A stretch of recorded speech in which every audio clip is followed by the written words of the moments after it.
menyeramkan.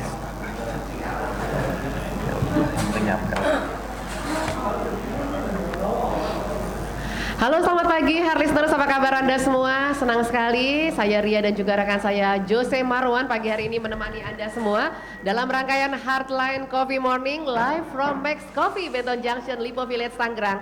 Selamat pagi untuk Anda yang baru bergabung bersama dengan kami, khususnya di jaringan kami yang ada di Heartline Network. Selamat pagi untuk Anda yang mendengarkan di 100,6 FM Heartline Karawaci, 94,4 FM Heartline Samarinda, lalu juga ada yang di Lampung. Halo, selamat pagi Lampung.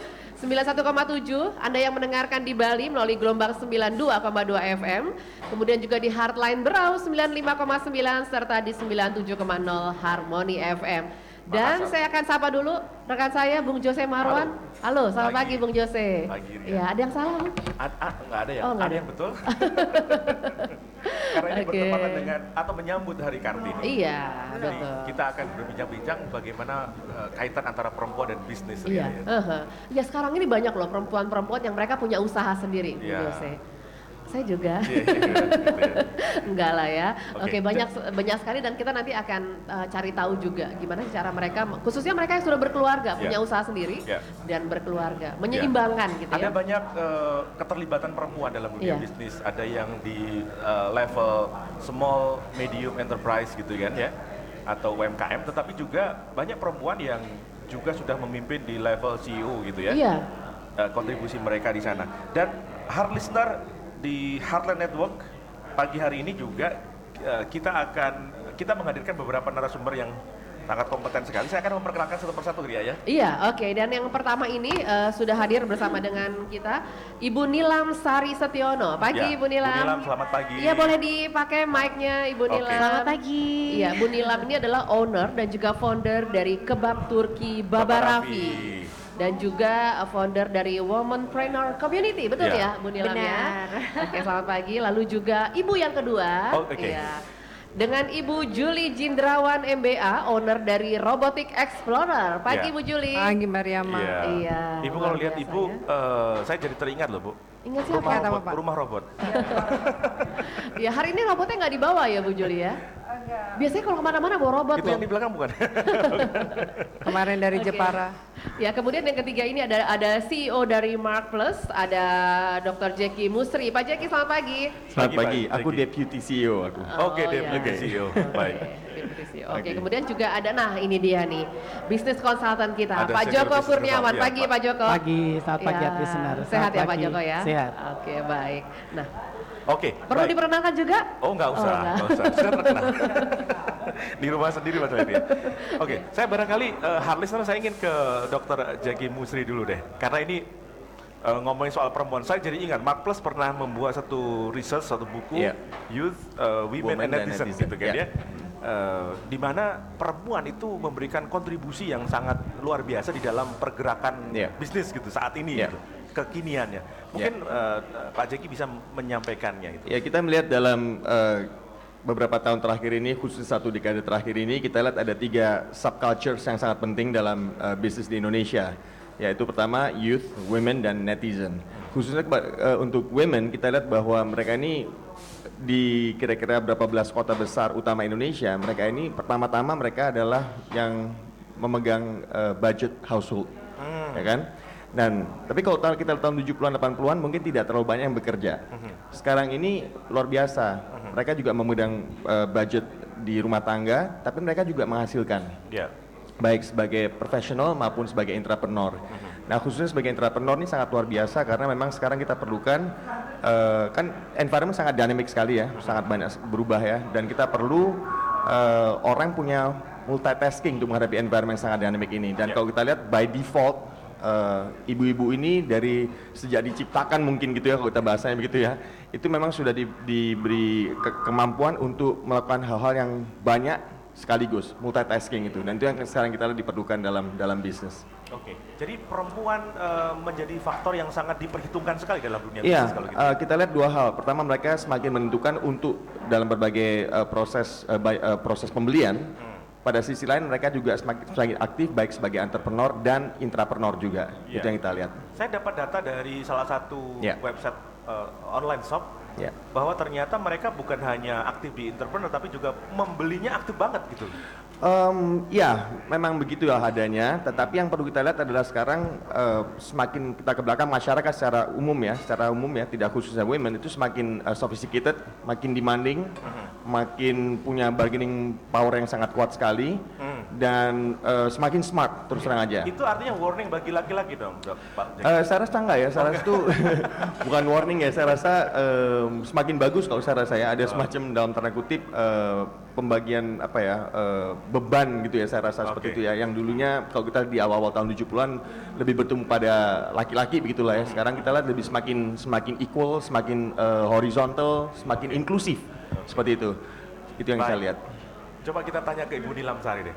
Ibu Nilam nih, ini definisinya dulu Anda memulainya sebagai small medium enterprise gitu kan, usaha kecil-kecilan, satu gerobak, tapi sekarang sudah ada 1.200 outlet kebab Turki beberapa. Sudah 1.200 outlet ya? Ada di 8 negara dan mau 9 negara juga gitu ya? Mau 9 negara, Mau baru 9 aja signing negara. deal kemarin ya. Oh udah deal? Sudah deal, Wah, iya. berarti kita nanti makan-makan ya. Oke, Bu, pengalaman Ibu sebagai seorang perempuan tetapi juga membangun bisnis gitu ya. Ya. Ini apa sih yang challenge yang paling Anda hadapi dalam perjalanan Anda? Oke, mungkin kalau alhamdulillah saya dikaruniai dengan keluarga yang sangat mendukung ya, termasuk mertua, bapak, ibu juga sehat. Jadi banyak sekali waktu di mana anak-anak harus saya tinggal juga gitu ketika saya sama suami banyak traveling ke sana dan kemari. Suami pun juga sangat mendukung alhamdulillah. Jadi mungkin lebih ke personal diri ya, Yeah. karena as a women kita sering sekali merasa bersalah. Perasaan bersalah itu yang terkadang justru sangat menghambat. dengan Bersalah tidak keluarga? bisa menjemput anak, Oh. bersalah tidak bisa kadang menghadiri acara anak, bersalah karena harusnya bisa dinner sama suami tapi kita harus going somewhere mengikuti suatu undangan gitu ya. Tapi at the end of the day kita juga sadar bahwa perkembangan bisnis ini membutuhkan dua kaki, yaitu saya dengan suami, dan kerjasama kolaborasi yang bagus, plus saya juga sudah membuat support system yang alhamdulillah itu memang bisa berjalan di kantor dan juga di keluarga. Sampai sekarang itu bisa berjalan. Support system dalam hal ini tidak hanya keluarga ya, tapi juga support system secara mungkin ada maid, ada assistant, ada driver dan lain-lain, sehingga anak-anak memungkinkan with or without me bisa berjalan. So at the end of the day saya dan suami juga di keluarga itu bisa menikmati quality time yang lebih berarti. Seperti itu. Apa sih sebenarnya kontribusi natur seorang perempuan ketika dia terjun ke bisnis sebenarnya?